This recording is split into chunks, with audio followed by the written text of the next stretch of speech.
Wow. It wasn't even less than 24 hours ago. I was sitting here preaching to you guys that Oda just has been dropping 10 out of 10 chapters in Elbath.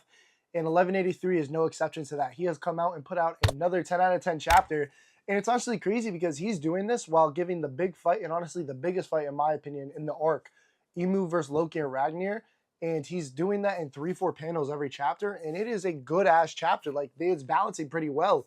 We have all these different interactions with characters, and the big bad fight is only 3 to 4 panels, and it's still a excellent chapter. So of course, guys, with that being said, we're gonna get into 1183, the spoilers, my thoughts, my theories. So spoiler warning ahead. So the chapter opens up again with Loki, Ragnar, and Emu fighting. And again, this is, like I said in the intro, this is a 3 to 4 panel fight that we have been seeing constantly for the past 2 to 3 chapters. And my first thought when I was reading this is, where the hell is Luffy? This is now, I believe, 2 chapters or 3 chapters after we've seen Luffy eating, and he's nowhere to be found. We didn't even see him in this chapter. So Luffy, where the hell is he? But Emu did have a lot of interesting dialogue to say towards Ragnar. So basically, as they were fighting, they stop a little bit, and Loki comments how resilient Emu is because Emu is not giving up. He is not like giving up on the offense, and he is constantly pitting Loki and Ragnar against a wall. But Emu did a going up on saying how it's funny how he thinks that Loki was chosen and deemed worthy by Ragnar to seek revenge out on Emu. So this is again making me think about last chapter about how Emu and Ragnar have a connection. They had a bond in the past, but Ragnar and the previous Needhog user had to betray him in some essence. And that's basically where that's basically what I'm getting from how these two are talking to each other. And it really does seem like Ragnar thought Loki was strong enough to seek out revenge on Emu. Not only was he strong enough, I feel like he also had the will, being Emu did something to Harold, and this was just something that happened to both of them, and this was like a shared bond between Ragnar and Loki. But another thing that I really thought was very, very interesting was how previously we've seen Emu. He has been calling Loki Needhog, and he has been calling Luffy Nika or Joy Boy. He calls them both by name this chapter. He goes Loki and Straw Hat Luffy, and then he goes on to say how he has to erase both of them because they cannot be soldiers of Mu. And then he goes just like Duzon. Who the hell is Duzon? I was like, what the hell is that? So this is also another person, maybe part of Joy Boy's crew that has betrayed Emu. Maybe Emu is the navigator or something. Emu, I feel like, definitely had a part on Joy Boy's crew, and they betrayed him in some capacity. And we're getting more and more people to add on to this crew. So we've had Joy Boy, Emu, in my opinion, Duzon, and now the previous Needhog user, who people are speculating to be called Elbath because he is a giant, and that's the name of the country. But before Oda moved on from the Emu fight, we did get to see Emu and Loki clash one last time, and I just cannot get over the character designs, man. I am loving how Loki Dragon is just so sick, and Emu's design is really, really cool as well. It's honestly one of my favorite in the series because the way it works is like he's gigafied right now, so he's obviously the comparable to Loki, which is just insane because that's a country level dragon. But they're basically clashing, and it is just super cool. And from there, we basically move on and don't we don't see them until I'm assuming we'll get to see 3 more panels in 1184. But it was a really, really good fight. Moving on though, we get to go back to the Zaza scene and what is going on with the children, Chopper, and all that. And if you guys have watched my 1182 Thoughts and Theories chapter, I did speculate that Chopper is going to have a reaction to seeing Zaza because a lot of people are saying, and there's a lot of theories going around that Chopper does have the Force God fruit. So I thought we would get to see a little reaction between the two, but unfortunately, Chopper just has been just playing doctor. But it's very interesting to see how Chopper's speech bubbles are a little different than everybody else's, and we know Oda does do a lot with speech bubbles, so that's also a very interesting note to look at. But it really does seem like Zaza's untouchable. I think we're gonna have to see Sanji basically kill Killingham to stop Zaza because she's untouchable. People are firing stuff at her. She's water, so it's just going straight through her. And I don't know if Haki can honestly stop her because we see Killingham basically tell Zaza that it's time to go. They got the children, they got all their need, and they're going to go over to Summers. So I really do think we're going to see a 2v2 between Summers, Killingham's, Zoro, and Sanji, and it's going to be really, really cool to see because, like we talked about in my past video, people are honestly complaining that they think the Yeoman Power Holy Knights are too strong. So I'm very, very interested to see how Oda is going to write that into the story. But as that interaction concludes with Zaza leaving, with Killingham and Sanji finally pulling up, we get to go see the other Straw Hats and basically reconnect with them. As the last time we did see them, Luffy transported Brooke and Usopp to the rest of the Straw Hats as he went to go fight with Loki against Emu. But we are getting heavy lore now with Brooke. And I was actually waiting for this. This is one of the parts in Elbaf I was most curious about because Brooke and Gunko have a connection as we begin to explore in this chapter. So one of the a lot of interesting things is there's a lot of dialogue between the Straw Hats about Gunko. So before we get into that, we get to see Usopp basically talk about and ask Brooke. He's like, "What's going on? Like, do you know her?"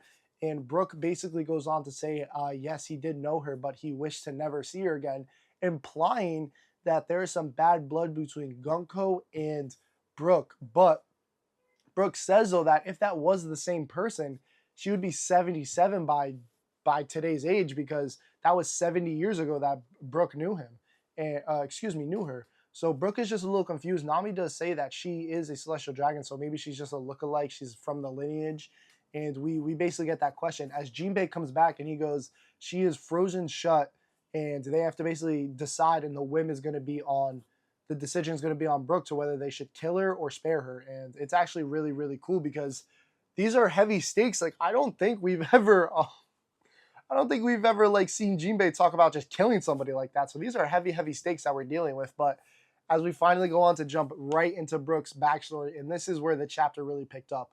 So we see Brooke, and we don't get to see his young face until a few panels in. But when we see Brooke, he is in this music kingdom, and of course he's playing music. That's his thing. He's a musician. But one of the first things we see in this flashback, Brooke is hitting the Nico pose. That was the immediate thing I saw when I saw that panel. Brooke is in the sky, he's in the sun, and he's hitting the exact same pose Luffy hit when he went into Gear 5 on the rooftop, and he hit in front of the moon in the anime, in the manga. So there's another connection there. I don't know what this means, but Brooke hit the Nico pose, which is very interesting. And then we go on to see how Brooke is the I believe it was called the captain of the guards corps of that kingdom, as we did hear about in Thriller Bark, how he was basically the head guy in a kingdom protection guard.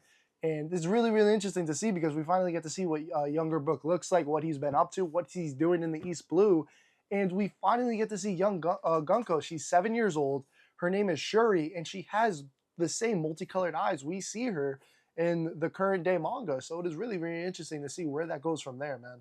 But kind of pulling back a little bit, one thing I did forget to mention is how Brooke says that Gunko seems to have 3 different personalities because Brooke states that Gunko did release them and she did tell everybody to run before switching back to the emu possessed demon that she was. So Brooke says that there is the Gunko she knew when she was 7 years old. There's the Gunko that let them free, and then there's the emu possessed Gunko. So, which is really interesting because could this be a case of where Gunko turns to our side, she becomes an ally?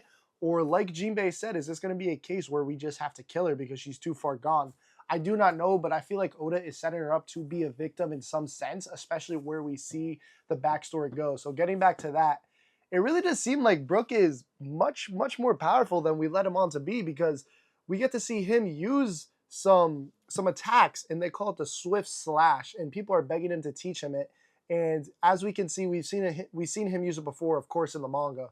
But that's his signature where he slashes, he sheaves the sword, and then they all get cut. But it really does seem like Brooke is much more powerful than he led on to be in Thriller Bark. I don't know if this is just a case where the adversaries are so weak in the East Blue that Brooke just looks so powerful. I don't know. But we go on to meet Shuri's father, the king of the kingdom, and while they are talking, we get to find out that the queen is at an opera house and she is getting attempted to get kidnapped by some pirates that are coming in. And while this whole conversation between Shuri, young Brooke, and the king of the kingdom are happening, we do get to find out that Brooke is in love with the queen and he's basically waiting out the death of the king. And the king is just like, he's fed up with it because he goes on to say, "Are you here to assassinate me?" Like, it's the funny trope going on there. And then Shuri, Gunko, ends up offering herself for marriage to marry Brooke, and then Brooke shuts him down because she's a 7-year-old kid. And then it's a little weird. It got a little weird. But going back onto the opera house, we get to see all the pirates converge on the opera house, and they basically go, "Come out, or we have the right to we have the go ahead to shoot you," and basically start killing people. And the story goes back to the conversation between the king, Shuri, and Brooke. And then Brooke goes, there's no need to worry about, the queen is very, very powerful, as we come on to learn that she held the same position Brooke held before becoming the queen. So that's also very, very interesting, because she's a powerful character then if she held the same position that Brooke is holding. But as we go to see, in a cold fashion as Brooke does, he goes, there's no need to worry, because as the queen is very, very powerful, all the enemies have also been cut, as he mentions that he met that pirate crew at the port this morning. So he has cut them, and it has transcended maybe 3 or 4 hours, that cut, before they finally went down. So that's crazy. That's really, really crazy. Or it could have been like 1 or 2 hours. It has been some time, but we get to see all the pirates fall down as we finally get a reveal of the queen, and that is where the chapter ends. And wow, this was a crazy chapter. There was a lot of stuff going on, and going back to the emu fight, like, I really do feel like Oda is really balancing a lot of things going on really, really well right now, because on one hand we have the emu fight, the Ragnar Loki fight, and on the other hand we have Luffy nowhere to be found. Where the hell is Luffy? I feel like Luffy is taking a sweet ass time, and I really, really want to get more lore on who Dozan is, how he fits into the Joy Boy crew, because I really do feel like this is a treason within the Joy Boy crew. And going to the Zaza fight, I really want to see how this concludes, because I do not think we could defeat Zaza. I feel like she is out of the realms of possibility to defeat, and I really do think we have to either killing him or put him down and make him incapacitate him, so Zaza basically goes away. And I really do think that we're going to get a 2v2 between Zoro, Sanji, and Summers and Killingham. And I do think Zoro's also going to kill Summers, because we did see him ponder what was going to happen when he cut the mechanical heart. So that's also another thing. He was also playing with the open powers. Again, if you guys watched my previous video, I also did. I asked you guys a question. I was like, what if black blades aren't necessarily hockey infused into the blade? It is omen powers, because the only one we have seen with it is Mihawk, and then we saw Green Bull with it, but I don't know about Green Bull. That could be fraud, but Mihawk does have the same eyes as Emu, so there could be a connection there. There's a lot of connections between Emu and Mihawk so far, so that's also a plausible theory right there. And then it was really, really interesting to see how there was no reaction from Chopper to Zaza. I really did think that Chopper was going to get like a heart skip beat, like something similar to how we saw Luffy awake. I don't think it would have been in that instance, but I did feel like there was going to be something there, man. And there was just nothing. There was Chopper's speech bubbles a little different, but that's about it. So I feel like there's a lot of things on the back burner here, and I'm really, really interested to see where Oda goes with Brooke's backstory, as I do feel like there is a lot of potential there, because I don't know, there's a lot of different characters, and I don't know if Gunko is going to be an ally. I really do feel like they're going to kill her, because Brooke has a lot of bad blood with Shuri, and whatever happened, because Brooke does say that last time Brooke saw her is when she was going off to Mary's Wall. So maybe they tried to like force a marriage. I don't know, because marriage was a topic of discussion in this chapter as well, in that backstory, but I have no clue what's going on there, man.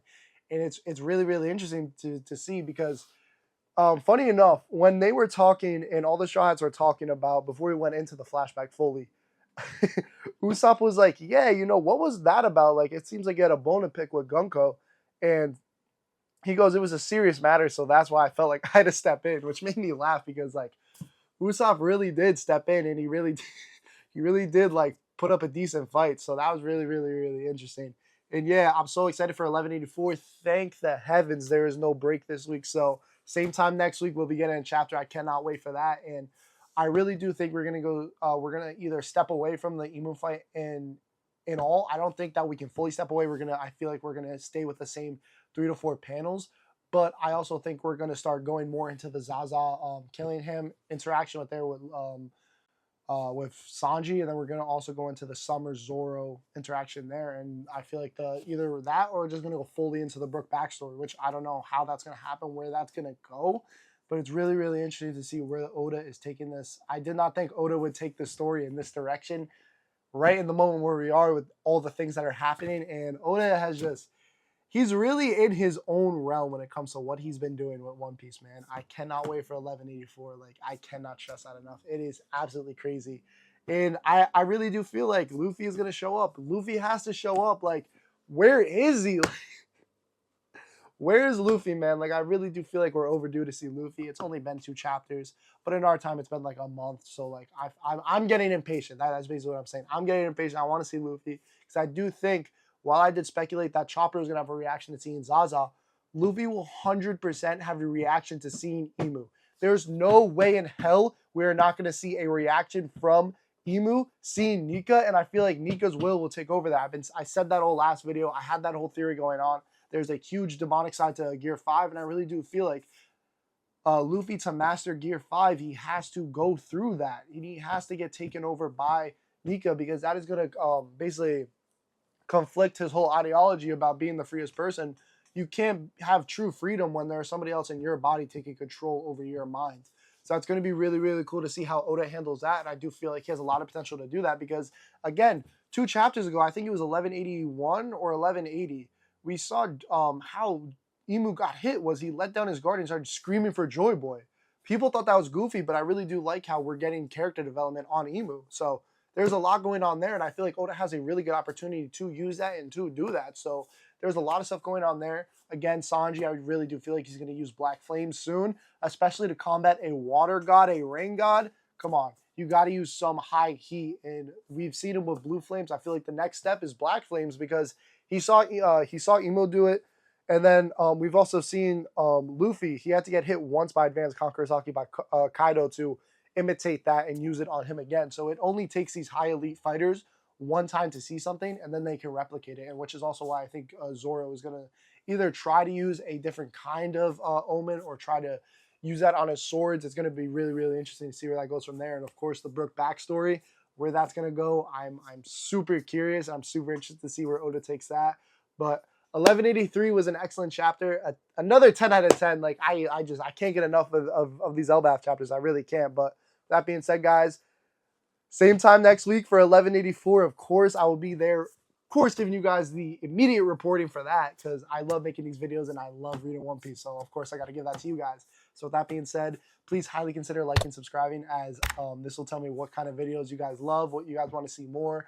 And go check out the 1182. And I did put out a Grogu Mandalorian movie review for all of my Star Wars guys. So, guys, with that being said, I'll catch you in the next one. Peace.